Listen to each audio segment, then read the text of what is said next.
ఒక్కసారి కొమ్మూరి గోల్డ్ కి కాల్ చేయండి. తాకట్లో ఉన్న మీ బంగారాన్ని విడిపించి మార్కెట్ ప్రైస్ కి వాళ్ళు కొనుక్కుని మిగతా డబ్బులు మీకు ఇచ్చేస్తారు. హాయ్ హలో నమస్తే వెల్కమ్ టు మనం టీవీ. నేను మీ చార్మి. సోషల్ మీడియాలో జరిగే స్కామ్స్, అదేవిధంగా గుర్తులేని వ్యక్తుల నుంచి ఎలాంటి కాల్స్ లేదా మెసేజ్ వచ్చినా ఎలాంటి రిప్లైస్ ఇవ్వకండి. స్కామ్స్ నుంచి దూరంగా ఉండండి. మీ బ్యాంకు ఖాతాలు ఖాళీ అవ్వకుండా కాపాడుకోండి. కృష్ణా జిల్లా మచిలీపట్నంలో ఓ దారుణం జరిగింది. కొడుకుని వదిలేసింది నా కోడలు అని చెప్పేసి ఆ కోడల్ని చంపే ప్రయత్నం చేసిన మామ. అయితే ఈ ఇన్సిడెంట్ కి సంబంధించి కంప్లీట్ డీటెయిల్స్ తీసుకునే ప్రయత్నం చేద్దాము. కొన్ని సంవత్సరాల కిందట నాగశ్వేతకు ఒక అబ్బాయితో పెళ్లి జరిగింది. వెంకటన్న అనే అబ్బాయితో పెళ్లి జరిగింది. పెళ్లి జరిగినంతసేపు వాళ్ళు బాగానే ఉన్నారు. కొన్ని రోజుల పాటు వాళ్ళిద్దరి మధ్యలో ఆ ప్రేమ కాస్త కొంచెం కోపంగా మారింది. పర్సనల్ రీజన్స్ ఎక్కువ అయిపోయాయి. ఇద్దరికి గొడవలు పెరిగిపోయాయి. ఇక నీకు నాకు ఎలాంటి సంబంధం వద్దు అని చెప్పేసి తన తల్లిగారింటికి వెళ్ళిపోయి ఉంటుంది నాగశ్వేత.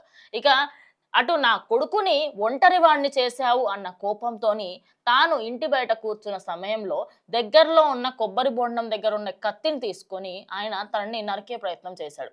ఇక ఆ అమ్మాయి చాకచక్యంగా ఇది ఏదో తప్పుడుగా చేయబోతున్నా, అయితే ఇది ఖచ్చితంగా ఏదో సీరియస్ అయ్యేలాగా ఉంది అని చెప్పేసి ఫస్ట్ ఆ అమ్మాయికి సంబంధించి మెడ పైన, అదేవిధంగా తనకి తలకు కూడా చాలా గాయం జరిగింది.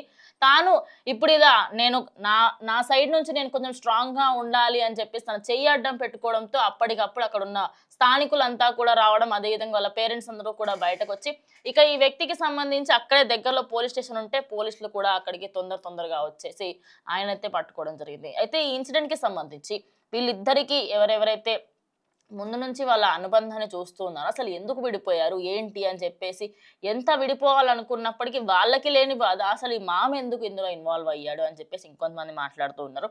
ఇంకోటి ఏంటంటే తాను ఆ హాస్పిటల్లో మాట్లాడింది అనమాట. అక్కడ ఆ మాట్లాడిన విజువల్స్ కానివ్వండి, ఆయన చేసిన ఘటన కానివ్వండి, నేను యూట్యూబ్ గైడ్ లైన్స్ పరంగా చూపించలేను, బట్ నేను ఎక్స్ప్లెయిన్ చేయడానికి ట్రై చేస్తాను.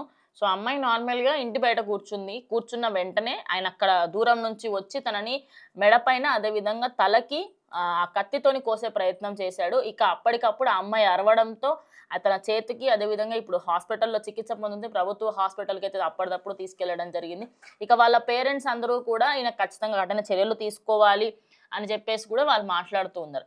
ఇక అమ్మాయి బయటకు వచ్చి ఏమని మాట్లాడిందంటే, వ్యక్తిగతంగా మాకు ఏ గొడవలున్నా కూడా ఈయన ఇలా చేస్తాడని చెప్పేసి మేము అనుకోలేదు.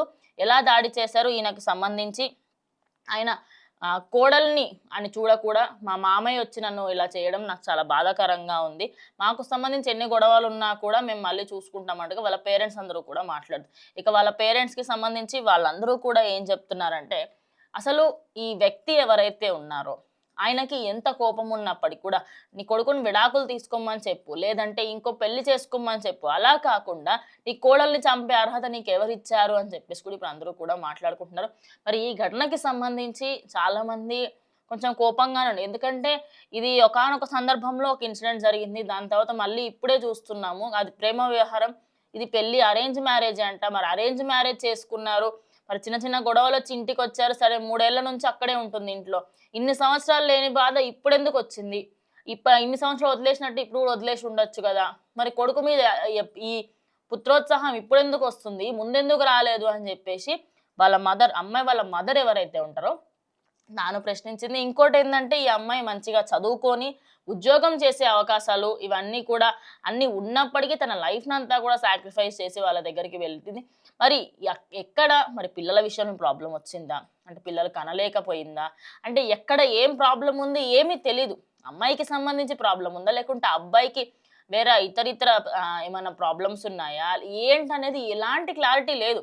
కానీ 3 ఏళ్ల నుంచి వీళ్ళు దూరంగా ఉంటున్నారు. ఇన్ని రోజులు లేని బాధ ఈ మామకి ఇప్పుడు ఎందుకు వచ్చింది అని ఆ తల్లి మాట్లాడుతూ ఉంది. అయితే ఆ విజువల్స్ నేను వేసే ప్రయత్నం చేస్తాను. మ్యాక్స్ ఆఫ్ ద టైం అది వేయకపోవచ్చు.